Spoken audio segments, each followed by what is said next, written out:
So as part of our month repurposing, we've also have different talks we want to give that kind of that theme. And the one today was the assumption effect. So I'm just going to ask you right now what you're assuming. Not just about life, yourself, your job, your spouse, your partner, whatever. So just kind of think about that. Because what you're assuming is what you're living. And when I first heard this, I heard it from a man called Neville Goddard. Does anybody know who Neville Goddard is? Yeah. An amazing mystic and teacher from the early 1900s. He was actually born in 1905 and died in 1972. So he was a contemporary of Ernest Holmes. Anyway, when he first started out, he was born in Barbados, came to the US, and he was a struggling dancer in New York. And he met a man, a mystic, a Jewish mystic, named Abdullah. And he said, he got into his teachings and stuff, and he said, I want to go back to Barbados to visit my family. And I don't have the money, I don't have this, I don't have that. And Abdullah just said to him, you're already there, and you're going first class. And he's like, yeah, right. Anyway, so Abdullah took him under his wing and began to teach him and stuff. And he started, it didn't happen at once, obviously for him, but eventually he got the idea that he had to walk as if it were already true. Now, sometimes we hear that in this teaching, that you're going to walk as if, and it sounds like we're faking it, or that we're doing things that we're not ready to do because, we don't have the money to do it or whatever. That's not what it means. What it means is that our consciousness has to be in that place, and we have to act like it's already so before it's so. This is like our whole teaching in a nutshell. And, even Joe Dispenza, who I love, I totally follow him and everything. What he's teaching is not original. Obviously, Neville Goddard taught this, and people before him, the idea of living as your future self. So the interesting part about Neville, too, that I read was that he ended up being very successful and very financially successful and a great teacher. He wrote a lot of books and preached and all of that. And he was a successful businessman. But as he neared the end of his life, I looked it up because I was wondering, well, when did he die? What was that, about? And I read that near the end of his life, he kind of moved from manifestation to this idea of the promise. The promise being that he understood that he was a divine being, that he was one with God, that there was nothing separating him from his creator. He was that, and he called it the promise, and he said that all people will eventually come to realize that they are divine beings. And I thought, okay, because sometimes in our teaching we get into this thing about, they just want to manifest money, they just want to manifest health, they want to, get a partner or a parking spot. You heard that one, right? So, we're so bigger, much bigger than parking spots, but they're great when you want them, right? So, especially if you live in Los Angeles or someplace like that. So, but this idea of what I'm feeling from this idea of Neville Goddard is that everything that he did about walking as if and teaching people that it's already done, and what was the word he used? He said, assume the feeling of the wish fulfilled and watch the world rearrange itself. He's talking about the law.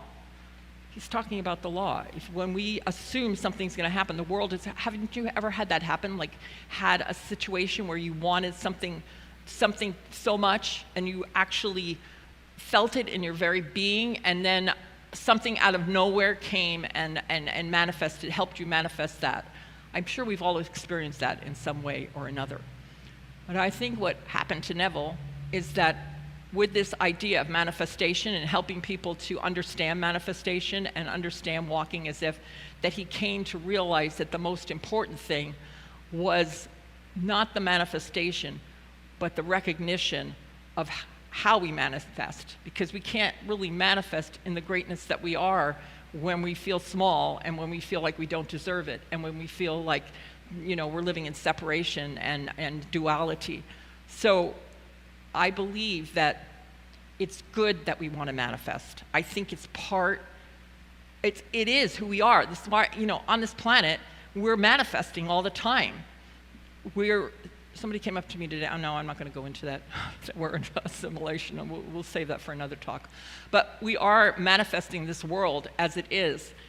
And when we really get that and understand that the more we get in touch with our divine beingness, the more we'll manifest the greatness that we are in our life. So there's nothing wrong with manifesting. There's nothing wrong with wanting more money. There's nothing wrong with wanting to have a beautiful relationship.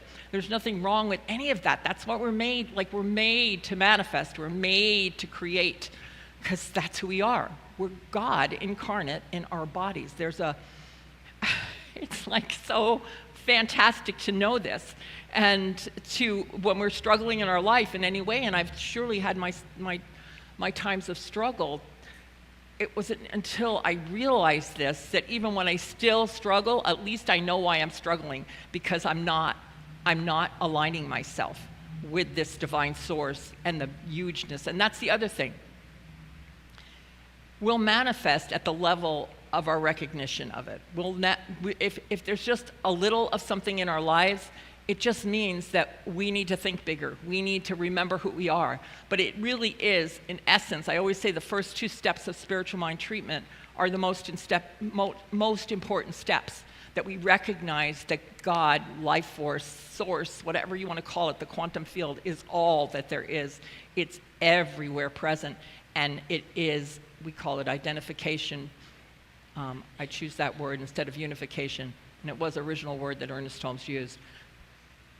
Yeah, that as we identify as that, then you wouldn't even need to want anything anymore, because you would just walk through the world. And I know there's some people in this room that do that. They walk through the world and they know they're thriving. They know they're just doing what they do.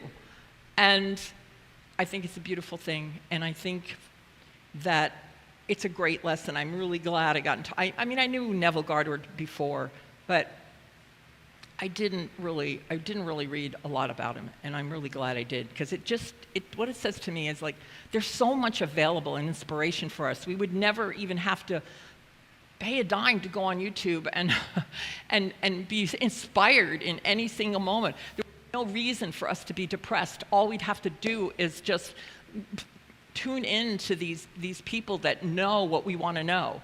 And then work it, because we have to work it. If we don't work it, then, forget it.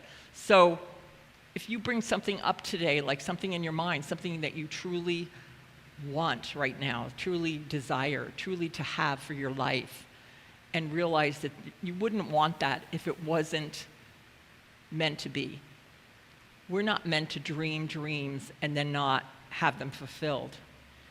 So if you focus on that one thing, so just take a moment, whatever that is. We all have something, because we're always expanding. We're not just, the same as we were yesterday or even a minute ago. So if we just take a moment to focus on one thing, it could be something little, it could be something huge. It doesn't matter, because the law doesn't know the difference between huge and small. It just knows that it is.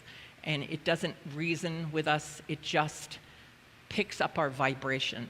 So as we think of that thing, whatever that is, that experience, and we just take a deep breath into ourselves, what I know is there's a place within each of us where that dream is real, where that dream is already done. As Abdullah said, you're already there. You're already there.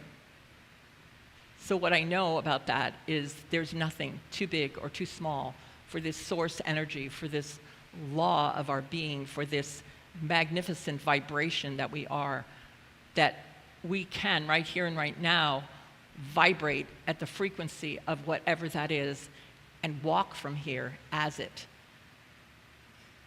And not just sit around and think about it, actually take some small action today that allows us to feel that idea, whatever it is. And I know that's possible for each and every one of us. I know that we are magnificent. We are divine beings. And the more we focus on that, the more it becomes evident in our lives. So I am grateful to know this. I am grateful for the desires that are within me. I am grateful for the desires that are in each and every one of us. And I am grateful to know that they are already fulfilled in law. So I bless it, I give thanks, and I just release my word as law, as you can affirm with me if you feel. And so it is. Thank you.